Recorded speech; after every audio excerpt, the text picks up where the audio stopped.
প্রিয় দর্শক, আপনারা দেখছেন সি নিউজ 14 চ্যানেল। দিল্লিতে আম আদমি পার্টির মন্ত্রী পদ থেকে ইস্তফা রাজেন্দ্র পাল গৌতমের।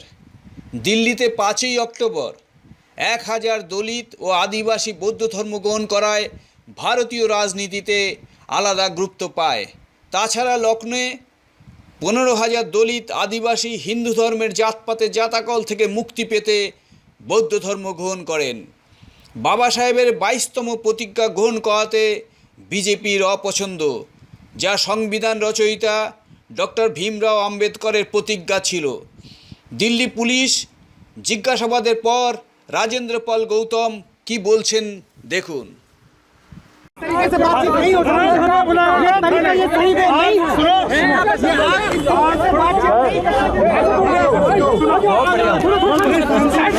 दिन से उठाना चाह रहे हैं, वो उठ रहे हैं जी। क्या इतना टाइम क्यों लग गया सर? इतना वक्त क्यों लग गया? एक्चुअली वो बीजेपी के नेताओं को मेरा बयान पढ़वा के जानना चाहते थे कि क्या मुकदमा दर्ज करें। अच्छा, मैंने कहा करो, मैं तैयार हूँ। सुनो, आज हमारी इन्वेस्टिगेशन के लिए, इंक्वायरी के लिए थोड़ा पीछे, क्या कर रहे हो? बाकी सब नीचे रहो, बाकी सब नीचे, बाकी सब थोड़ा पीछे। अरे को कवर करो, थोड़ा पीछे।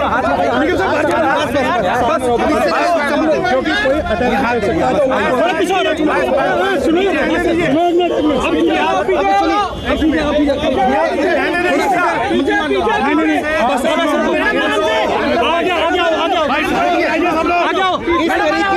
अच्छा भी चुप हो जाओ, शांत शांत। सुनो, आज जो है मंत्री जी को बुलाया गया, उनसे पूछताछ की गई और जो बड़े नेताओं के इशारे पर आज मंत्री जी को बुलाया गया है, जिसमें उन्होंने हमसे कुछ सवाल पूछे हैं। उन सवालों का जो जवाब दिया गया है वो जवाब आपको मंत्री जी देंगे। मंत्री जी बताएंगे किस कारण से जो हमारा जो जवाब था, आप वो बताएं। उन्होंने मेरे से सवाल किया,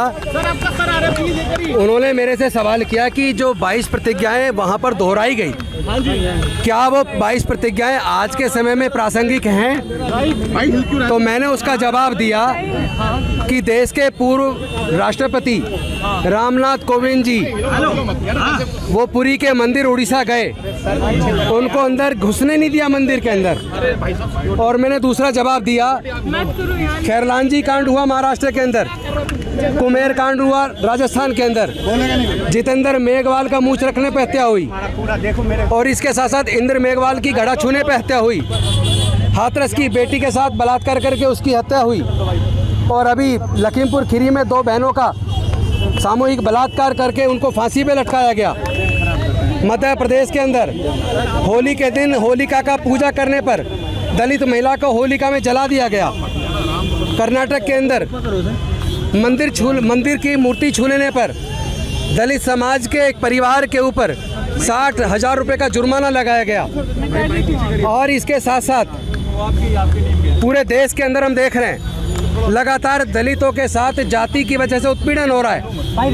एक IPS ऑफिसर जिनकी पत्नी IFS ऑफिसर हैं, उनकी शादी थी तो पूरे गांव में उनको धमकी दी गई राजस्थान के अंदर, अगर घोड़ी पे बारात निकालोगे तो तुम्हें हम जिंदा नहीं छोड़ेंगे। मजबूरी में उस IPS ऑफिसर को, चूँकि वो IPS थे, उन्होंने अपने उच्च अधिकारियों से बात की तो राजस्थान के उस गांव को छावनी में तब्दील किया। अगर भारत के अंदर एक IPS ऑफिसर जिनकी पत्नी IFS ऑफिसर हैं, उनको अपनी बारात घोड़ी पर निकालने के लिए इतनी धमकी दी जा रही है और उसको पुलिस की इतनी बड़ी मदद लेनी पड़ती, गांव को छावनी बनाना पड़ता है। तो मेरा ये मानना है कि जिस तरह जो परिस्थितियां डॉक्टर बाबा साहेब अम्बेडकर के सामने उस वक्त थी, जिन परिस्थितियों में जातिगत भेदभाव उत्पीड़न की वजह से उन्होंने उस वक्त ये निर्णय लिया कि उन्होंने बौद्ध धर्म की दीक्षा ली और वो 22 प्रतिज्ञाएँ उन्होंने समाज के लाखों लोगों को दी।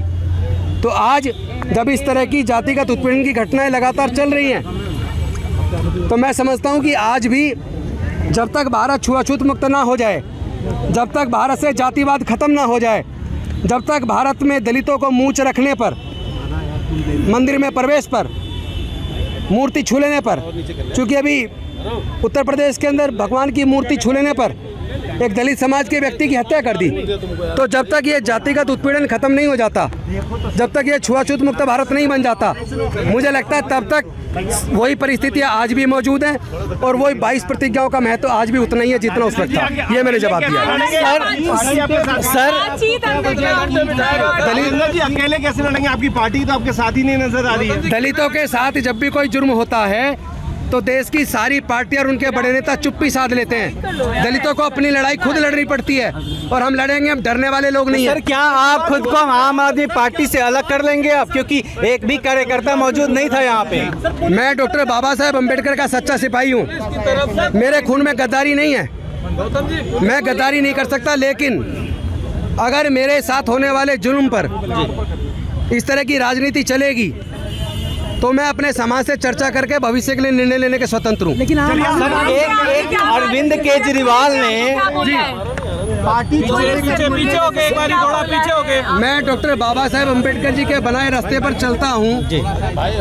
मैं समता सैनिक दल का जवान हूँ।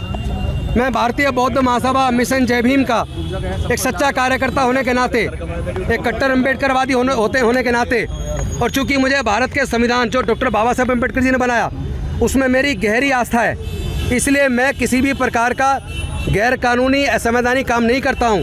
लेकिन जो लोग हमारे समाज के ऊपर उत्पीड़न करते हैं, मैं उनको एक और आज आह्वान कर देना चाहता हूं, बता देना चाहता हूं, अगर उन्होंने भारत को छुआछूत मुक्त भारत नहीं बनाया, अगर भारत से जातिवाद खत्म नहीं हुआ, तो ये 10,000 नहीं, भारत के अंदर करोड़ों लोग बौद्ध धर्म की दीक्षा लेंगे और बाबा साहब का सपना पूरा करेंगे। दिल्ली से लेकर पंजाब तक में आम आदमी पार्टी दलितों के बूते सत्ता में आई, तस्वीरें लगाई उसने बाबा साहब डॉक्टर अंबेडकर की अपने पोस्टर पे। तो क्या इस पूरी घटना ने आम आदमी पार्टी को एक्सपोज कर दिया है कि वह सिर्फ बाबा साहब की तस्वीर लगा के दलितों का वोट ले रही है, और जब एक बाबा साहब की बात करने वाला व्यक्ति, उसका मंत्री जब मुसीबत में है किसी ना किसी तरीके से, तो पल्ला झाड़ लिया उसने, एक्सपोज हो गई पार्टी? मैं किसी भी पार्टी पर, किसी नेता पे कोई आरोप लगाए बिना एक बात कहना चाहता हूँ कि पूरा का पूरा देश और दुनिया के अंदर कोने कोने से मेरे को लगातार फ़ोन आ रहे हैं। पूरा देश सब कुछ देख रहा है। पूरा दलित, आदिवासी, पिछड़ा, अल्पसंख्यक पूरा समाज एकजुट है और सच सामने आएगा। Sir, Baba Saheb doctor diplomatic नहीं हो, मैं एकदम straight forward. Sir, Baba Saheb doctor please don't try to put words in my mouth. मैं एक वकील हूँ और मैं जवाब दूंगा। मेरे समाज के लोग तय करेंगे कि मुझे क्या करना है। मेरा समाज का। लेकिन सर एक आखिरी सवाल है, अरविंद केजरीवाल ने चुन लिया है कि डॉक्टर अंबेडकर और राम में से वो राम को चुनते हैं। आपका स्टेटमेंट आया कि आप बाबा साहब की आइडियोलॉजी के साथ अंबेडकर को चुनूंगा, बाबा साहब के रास्ते पे चलूंगा, चाहे इसमें मेरी जान क्यों न चली जाए। हाँ, मैं हर प्रकार के सेक्रीफाइस के लिए तैयार हूँ और मैं पैसे से वकील हूँ, मैं बेरोजगार नहीं हूँ, मेरा कोई रोजगार नहीं छिन जाएगा। आप इस्तीफा देंगे क्या?